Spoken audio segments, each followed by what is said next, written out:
Okay, so why did you start the Broken Men Foundation? I started the Broken Man Foundation because I knew there was a need.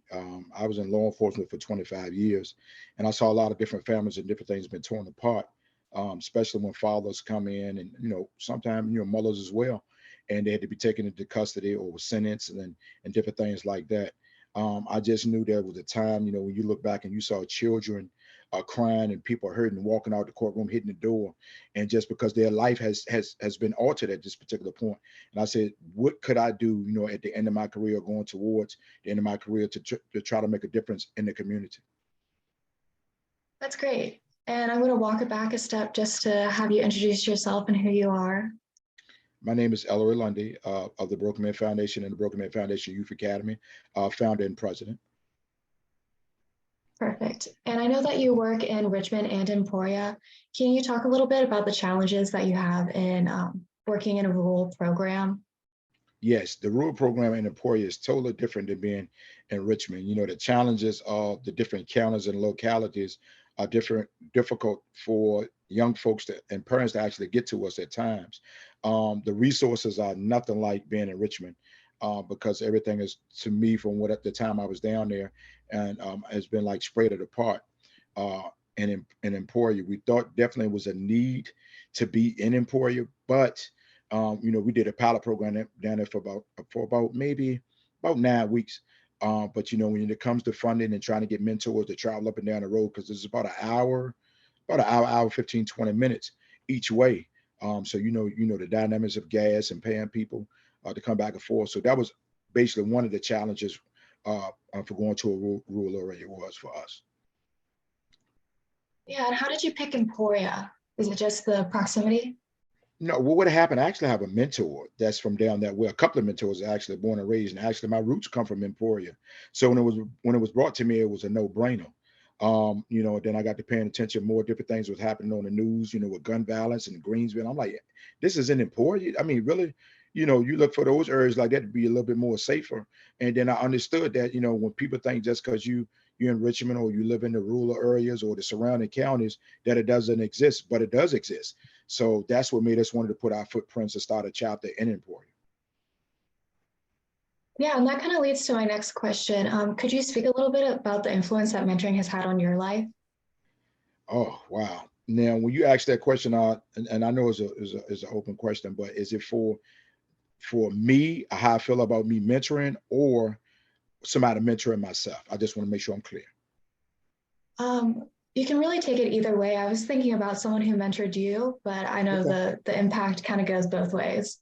Absolutely. The mentoring on my life, especially coming through high school and some college, the folks that I had around me, and I had, my mother had a friend, to come, as I was coming up, the impact of someone believing in you, when others cast you away, and saying, you grow up and they say, oh, don't hang around him or don't be around him because he's gonna be a bad influence, and then you turn out to be the one that went on, with God's grace to be able to do some good things in life, and the other folks might have took a different path.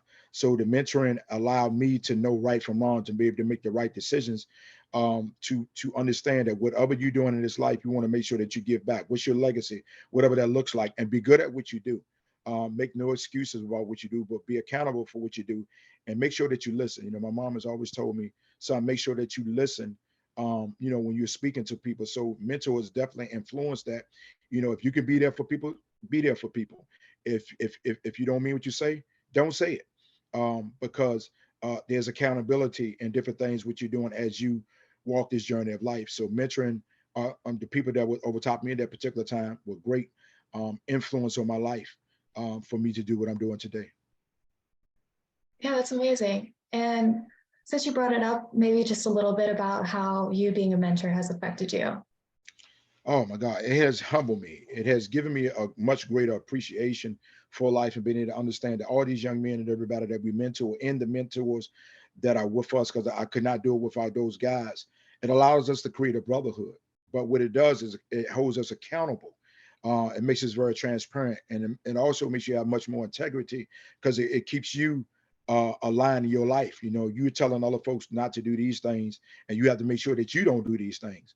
You got to make sure that it makes it almost puts like a shine on your life in a sense of, okay, you know, you you're addressing these issues, you're doing these issues, so you got to make sure that you follow your own advice.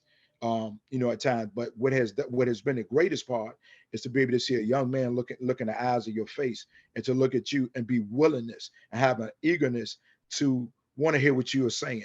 A lot of these young men that want structure need structure, and when they see it, it's so gratifying. A lot of times when I talk to these young men and we talk to them weekly, it makes me emotional because my father wasn't around, with me growing up, like when I was 3. So to be able to say, to trying to get this thing right, because there's no handbook to this.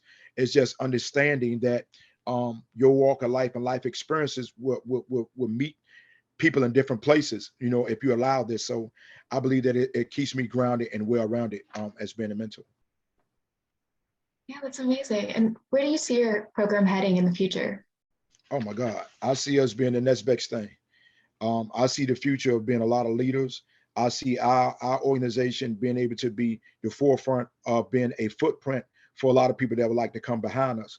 A lot of times, people will say, how are you able to get these kids in there? First of all, I say it's God. And second of all, I said just us being transparent, is those old school ways into the new school ways that create some good ways. So our future, that the way that we're set up in the future for us, oh my, it's endless.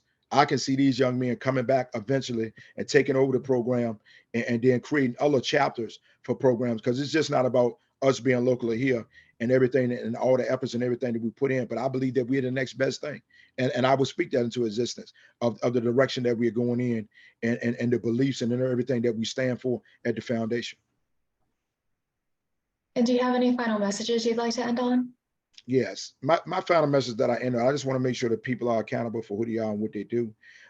Make sure that in this life, a lot of times we say, if I save one person, you've done your job.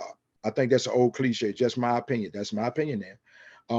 But we don't want to save just one. We want to save many, because if that was the case, certain organizations or certain restaurants would have only made one French fry. You know what I mean? And they'd have sold a batch of French fries, and they say, okay, well, we just served one person, we done. Or if you went to college, they say, okay, we just educated one, and we did that. So it's the same thing in life. I just want to make sure that if you have time to give back, if you have time to love on someone, make sure ask yourself what your legacy going to be. Were you willing to help someone today? So my message is to love on people, not to hate on people. But whatever you can do in your means, make sure that you're good at what you're trying to do and what you're trying to put in the world. That's amazing. And then I just want to make sure that anyone who wants to get involved with your organization knows how they can become a mentor. So you just let them know how to do that. Yes, they can visit us at brokenmanfoundation.org. They can click on get involved. And when they click on get involved, it's an application that says mentor application. So, they'll fill the application out, then somebody will contact them. And once they contact them and we see that it's a good fit for our organization, then they'll have to go through a background check. But we have a few ways that you can actually, be involved with us. Do you want to be a volunteer? Do you want to be a mentor? Would you like to just sow a seed in, whether that be monetary or be able to bring us different things that we might need? Those things would be greatly appreciated. And once again, that's at brokenmanfoundation.org, brokenmanfoundation.org. And we also can be reached at 804-519-5535. That's 804-519-5535. And understand that no help is too small. Okay, amazing. And thank you so much for participating today. I feel like I've learned a lot about your program, and I'm looking forward to working with you guys more in the future. Thank you so much. And thank you all for having me and having us. We appreciate y'all. Thank you so much.